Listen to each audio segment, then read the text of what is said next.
Quando se anunciam cataclismos em vários lugares do planeta, como tsunamis, maremotos, terremotos e erupções vulcânicas, dada a enorme quantidade de vítimas desses eventos, pergunto: qual o ensinamento implícito nestas grandes catástrofes naturais para os espíritos da Terra?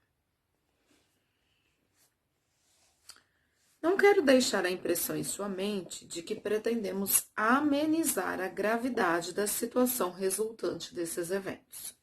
Há muitas mortes, muitos feridos, além do caos socioeconômico que tais ocorrências provocam. No entanto, quando analisamos sob a ótica espiritual, vemos que a população de espíritos que vivencia tais catástrofes é, no mais das vezes, submetida a duro teste consciencial. De outro lado, os que sobrevivem são submetidos a um golpe fortíssimo, que poderá promover uma espécie de medição de valores e de aquisições pessoais. Vejamos talvez o exemplo mais nítido.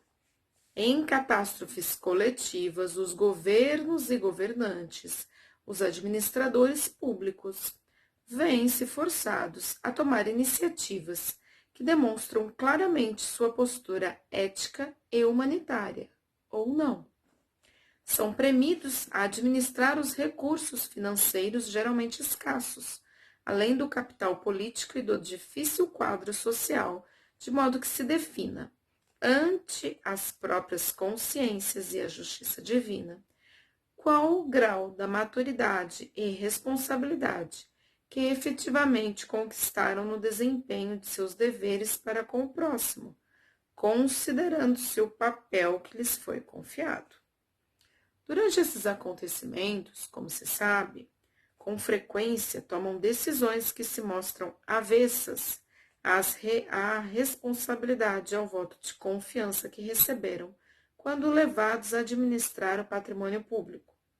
Esse cenário, que revela a postura de cada homem público e de seus subordinados, pode determinar a definição espiritual nos momentos de seleção de espíritos ou de juízo geral, como o que vivemos. O povo também passa por um tipo de teste. Não raro vemos famílias e pessoas, de forma geral, que divulgaram aos quatro ventos sua honestidade, sua honradez e que integram entidades religiosas, fraternas e espiritualistas a engrossar grupos que depredam, roubam e praticam atos criminosos e violentos durante essas comoções sociais. Nem sempre quem participa dos atos de vandalismo, tão comuns neste momento de crise, são pessoas consideradas más pela sociedade. Basta-se estabelecer uma crise de proporções mais amplas, de caráter mais abrangente e que coloca em risco a vida física da população e imediatamente some o verniz da civilidade, da moralidade e da religiosidade. É claro que existem exceções e é isso que tais eventos vêm revelar, mostrando quem é quem no jogo social. Estas exceções são vistas naqueles que formam corpos de voluntários atuantes, sob a inspiração do bem e do amor legítimo pela humanidade, trabalhando para auxiliar nesses momentos críticos. Crises desse viés servem como elementos catalisadores, que fazem vir à tona a realidade íntima de cada um que sobreviveu ou que convive com situações de extremo risco e conflito social.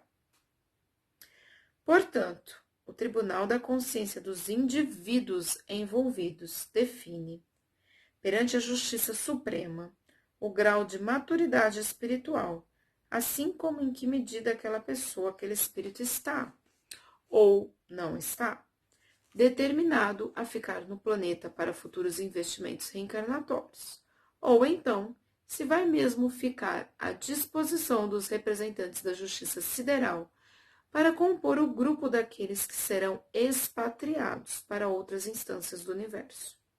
De qualquer maneira, São muitos os elementos que surgem durante essas catástrofes e que servem de instrumentos à justiça sideral para decidir a posição espiritual dos espíritos envolvidos nestes momentos de gravidade. E o que dizer das revoltas, revoluções e das reações dos cidadãos ante os eventos sociais, como presenciamos em muitos países da Europa nessas primeiras décadas do século XXI? Como interpretar a revolta da população, o desrespeito ao patrimônio público, com direito à depredação e destruição de móveis comerciais, residenciais e institucionais, provocando até mesmo mortes durante as manifestações a que assistimos, que se tem alastrado e multiplicado? Também aí, meu amigo, temos a fonte dos dados que decidirão o futuro dos envolvidos. As crises forjam situações que tendem a deixar a descoberto a vida íntima, as aquisições espirituais, o grau de maturidade, bem como o panorama energético e a efetiva posição espiritual de cada pessoa, independentemente de religião e religiosidade. A justiça soberana aproveita as revoluções e comoções sociais e as vê como precioso momento de definição dos valores da alma. Passados o ardor e furor dessas ocasiões, muitas pessoas voltam aos lares e aos círculos sociais e religiosos com a máscara de boazinhas, de pessoas civilizadas ou de cidadãos modelares, honestos e comprometidos com o bem. Mas, como se sabe, as máscaras de nada valem para determinar sua situação socioespiritual. Isso explica porque tão grande contingente, ao chegar do lado de cada vida, fica chocado por não encontrar em situação agradável aqueles indivíduos que julgavam honrados e de boa índole. De maneira análoga, haverá quem fique por muito tempo à procura de espíritos conterrâneos seus, ou então amigos e parentes próximos, os quais já tiveram seu momento de juízo e definiram seu habitat espiritual durante a vida física. As agitações sociais que envolvem revoltas, greves e protestos, ao provocar situações de risco ou incitar atos de violência, podem servir de instrumentos de juízo que determinarão ou dinamizarão a partida dos participantes para outros recantos do universo, ao menos daqueles que desrespeitaram os valores do espírito, extrapolando os limites do atual contexto terreno. Quais as características dos habitantes de um mundo que inaugura nova etapa de evolução, isto é, um mundo de regeneração, como é o caso da Terra, que está em vias de adentrar esta nova fase de sua vida sideral? Pergunta interessante. Muita gente pensa que na Terra ficarão os espíritos sintonizados com o amor, o bem e a cultura de paz. Isto é um engano. Acima de tudo, porque se espíritos assim estivessem na Terra, eles deveriam estar entre os chamados anjos. E confesso que seria muito difícil para nós, pois, mesmo ainda estando distantes de desenvolver um estado vibratório tão elevado ou angelical. Na verdade, após a transição, o tipo espiritual que deverá permanecer na Terra são os espíritos que apresentarem desejo genuíno de melhora e tendências melhores. Esse fato muda completamente a visão que se tem acerca de um mundo novo ou de regeneração, porque implica que nele haverá ainda boa parte de seres com graves problemas espirituais e sociais, mas com disposições íntimas de melhora, por isso merecendo uma chance renovada. Um aspecto deve ficar bem claro quando se aborda o processo de exílio transmigratório ou degredo.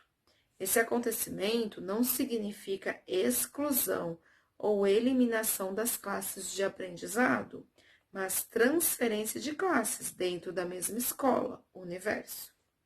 Quando a deterioração e a degradação dos valores morais e éticos predominam nas comunidades extrafísicas ou entram num estágio agudo nas aglomerações de espíritos, ocorre então a deportação compulsória ou transmigração interplanetária.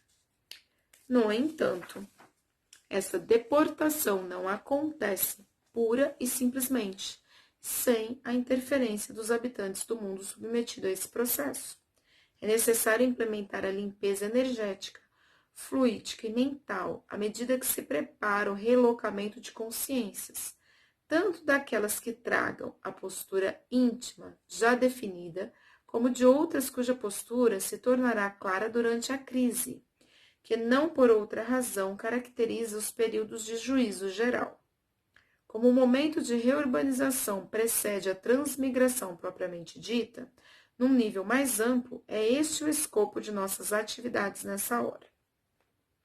De todo modo, é preciso lembrar que somente os espíritos superiores dispõem de elementos para avaliar com precisão a condição íntima e particular do espírito a ser integrado à comunidade de outro mundo de nível evolutivo inferior.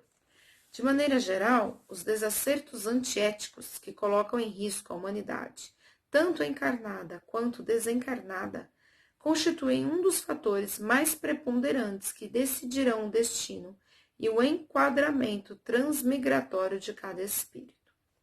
Por esta razão, que quando consideramos a quantidade de espíritos e a imensa variedade de sua condição espiritual, podemos ver a importância do trabalho de reurbanização e seleção de almas. Quem incorreu em desacertos? De que forma e com que nível de consciência? O que houve está mais para equívoco ou se assemelha à estratégia de vida adotada sistematicamente ao longo de certo tempo? Estas são perguntas que a catalogação para a seleção de almas deve responder, a fim de subsidiar decisões do alto. Sendo assim, devem-se empregar todos os esforços a fim de evitar que seres enfermos cheguem à posição de seres expatriados em caráter compulsório.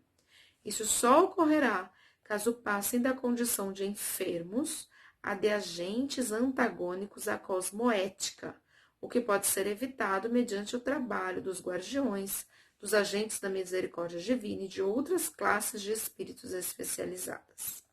Sendo assim, a condição de enfermo não determina que espírito nenhum seja transmigrado do planeta, mas que seja remanejado para ambiente propício ao aprendizado de que necessita, dentro do próprio mundo, enquanto houver chance de se readaptar aqui, sendo acolhido e tratado em comunidades mais avançadas.